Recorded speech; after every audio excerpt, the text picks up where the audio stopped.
My name's Amy Lippman, and I wrote and directed the Ruth and Erica segment of the series. I mean, like, we do that, and then it could be, we can see that when Lois goes and takes the she wants. I worked with John and Rodrigo, each in kind of different capacities before. I had produced a series that John directed an episode of, and Rodrigo and I worked together on In Treatment. So when they called me and said, would you be interested in working on this very unusual project? And they sort of threw it open to me. They said, what are you interested in writing about? The focus of the piece is women. Do you have a story that you'd like to tell about a woman or women in general? I did something that I can't think of when I've had the opportunity before to actually tell a story that was completely personal. I found you a good solution in a lovely place where I think you and Dad could be happy. What do you do when your parents get older? That's really the question that I started with, and was a question for me in my own life, dealing with parents who are at the age where they need to make some decisions about how the last chapter of their lives is going to play out. This place, another place, or no place at all, I'm done. I cannot be responsible anymore. And I'll come here when you need me, when I can. If I can. If I can't, I won't. I'm not gonna feel guilty. In beginning to investigate that topic, I found that everyone had some element of that story that they could relate to. Yes, there is some residual benefit to me if you move, but that's not the reason to do it. It's also not the reason to not do it. The origins of the story were really that, is what story did I want to tell about a woman in her 40s who's looking at relatively together parents in their 70s and 80s who need to make decisions about how can they stay together, how can they stay healthy, how can they avoid the dangers of living in a house on their own. What is your point? My point is, how much more is it going to take? How many more flights of stairs do you have to fall down to realize? I did not fall down the stairs. I got a script from Amy Lippman, which I thought was really great. It was one of the really very sweet, not sentimental, really funny, sad little portrait of a family. Where's Dad? Was he right behind you? I don't know. Harry! Harry! Do you think we left him at the restaurant? And then Lois was involved. Sorry, Dad. And Philip. He's here. He fell asleep in the car. And so I was very happy to be part of it. It's very odd to have like a long-standing relationship with an actress who doesn't know you exist. I feel like I've watched her for a very, very long time do lots of different things. I've seen her do comedy, I've seen her do drama, and she has a quality that seems very real to me. There's nothing that's artificial about her. When they do go get gas, they go into the restroom with duffel bags. Yeah. Like bank robbers. All right, Ruth and Henry, the Bonnie and Clyde of the senior set. Harry. Huh? My father's name is... Do you not know my father's name? Henry's close enough. He doesn't remember my name. Well, why should he? Who are you to him? I love the stuff that she did on ER. She just seemed like she could be your friend, actually. She just seemed like someone that you rooted for. You really want to do this? Fine. She can also do something which is not easy, but is sort of a requirement with the stuff that I write, which is she is very facile with dialogue, with like huge chunks of dialogue that she can make it sound like found dialogue and not something that's written. Svetlana. Svetlana. Oh, that sounds Russian. I don't hear an accent, though. I've had a dialect coach since I was 3. Ah, well, she has done a really, really wonderful job. He. Vladimir. A Russian dialect coach. That seems counterproductive. He's a very, very handsome man. Vladimir. It was so great that she said yes to it, and that she brought to the part a real vitality. I call him Vlad the Impaler for reasons I don't want to go into. And a very strong point of view about the material, so that ultimately I wasn't just seeing a story that I related to. I think she brought a perspective to the story that was different than mine. Right, that's what she said. Okay. Right. And I think really helped the piece. You're old. We are remarkable for our age. Which is advanced and advancing. We are perfectly willing to make changes in our lives when the time comes. It was very intimidating to cast Lois Smith, I have to say. I've seen her work on stage. You know, she's in some movies that are, you know, among my favorites. And it's really a credit to what she can do and what she's always been able to do. I mean, she's had an extraordinary career. The thought of working with her was very intimidating because she's worked with, I mean, extraordinary directors. She's a member of Steppenwolf. She, very early on in her career, worked with Elia Kazan. She worked with Bob Rapelson in 5 Easy Pieces, which is one of my favorite movies. My agent got the call, and the next thing that happened is that John Avnet called. John I had worked with many years ago in Fried Green Tomatoes. I had not met Amy Lippman, who wrote and is directing this beautiful piece, but I did shortly after. I knew she was right for the part because she's a very strong woman, and she's very smart. You've never gotten tired driving home from work? Never closed your eyes for a second while you waited for the light to change?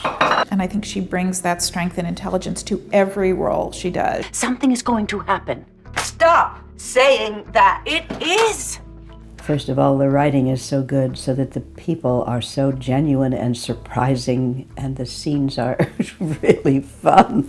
And the square footage of the apartment? Like, you don't need to know that. I wanted to ask. If you ask for me, then it makes it seem like I don't make my own decisions. Mother, trust me. It never seems like you don't make your own decisions. I wanted to cast someone who could be kind of fiery and contrary. Don't start with me. Erica, I think I've had just about enough of you today.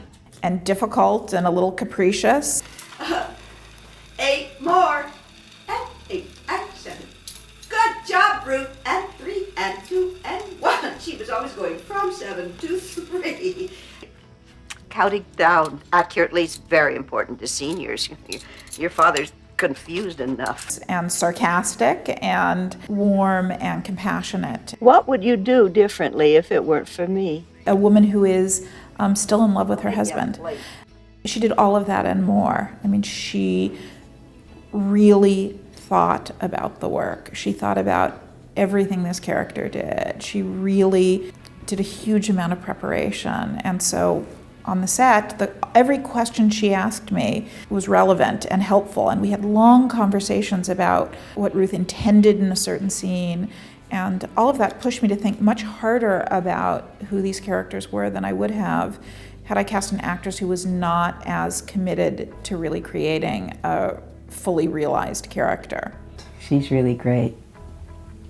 She really has written something fun and rich.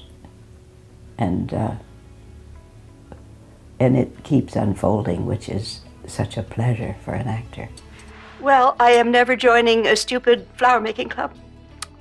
Just so you know. You've written it so that the interpretation you wish is bound to be there, no matter how an actress comes around and tries to complicate it up for you. It's all, but it makes me want to go, we'll be close soon, because I want to be with you once. An exuberant, supportive, amazingly supportive, smart director. What fun, yeah. I mean, ultimately, I think it comes down to Amy's material. You know, it gives you a chance to really mine some genuine humor, but also be in touch with a real sense of a rooted character. It's just a joy to work on this material because it supports you. It's so well written and fleshed out that you really can feel like it holds you. Sometimes Mrs. Rappaport is kind of hard to be taken seriously when a client gets my number from my mom. And does that happen often? She's lovely. She has a great sense of fun. She has a great visual sense. Last time I was home, I opened She doesn't overly complicate things by inserting her ego into the process, and she's a good person to work with. I was very blown away by the quality of the writing. I thought the writing was really great. And I love all three of the family members' roles. But Harry's a really good part, I think, and the writing is really rich and full of lots of challenging levels to play with. Should we sell the house? You make the decisions. Oh, I think we should make this one together. No. No, really, no, we shouldn't. Huh? Well, you seem disappointed, so okay. Yes. Is that better? There's not a right or wrong answer. Oh, sure. There is. It's just I don't know what it is anymore. It was so interesting to have worked in the business as long as I have and have done every role except direct. I mean, you were trying to, once you stand with her, I always handed my material off to a director. We may end up putting it there. I've had fantastic experiences with directors, but there is something to be said for doing something you're really afraid of. So part of the appeal of John and Rodrigo's offer, which was to say, write about anything you want. There's no network, there's no studio, no one is going to give you notes and say, you know, could you make it sexier, could you make it funnier? They also said, you should direct it. We're right here. Yeah. I've spent a lot of time on sets, and I think it took me a while to realize that I knew more than I thought I did. And it's also, you know, the great experience about this for me has been that I'm surrounded by directors. I mean, I've worked with John as a director and Rodrigo as a director, and you have all the benefit of their experience behind you, all of their suggestions. Yet strangely, they stayed away. They just sort of gave me like the keys to the house and then said, you know, just have a party and make sure the police don't get called was pretty much what happened. That's exactly yes, that's exactly right. The directing part of it for me was the biggest incentive to do a piece like this, but it also had the greatest rewards for me because I just haven't done it that often. I want to say I've done lots of things in my life. I've worked on lots of sets. I've produced hours and hours of material, but I have never, ever worked with a crew that worked harder or was more committed to doing good work. And I know that you all made sacrifices, that you are all being paid much less than you are worth, and that you have given your time and endured traffic and endured the inexperience of a writer who wants to be a director. I had an experience in, I think it's episode 11, and I did have a kind of extraordinary feeling watching that scene progress because I forgot I wrote it. I just felt like I was watching it, that all of the pieces came together as you hope they will. And even though I was the person who designed the whole scene and created the characters, I felt like they had a life that was completely separate from me.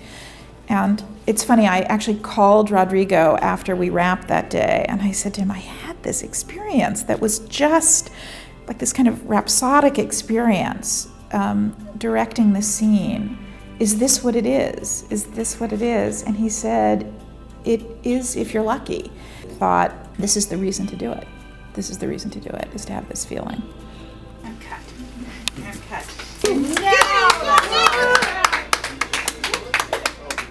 Want to wish you all the experience of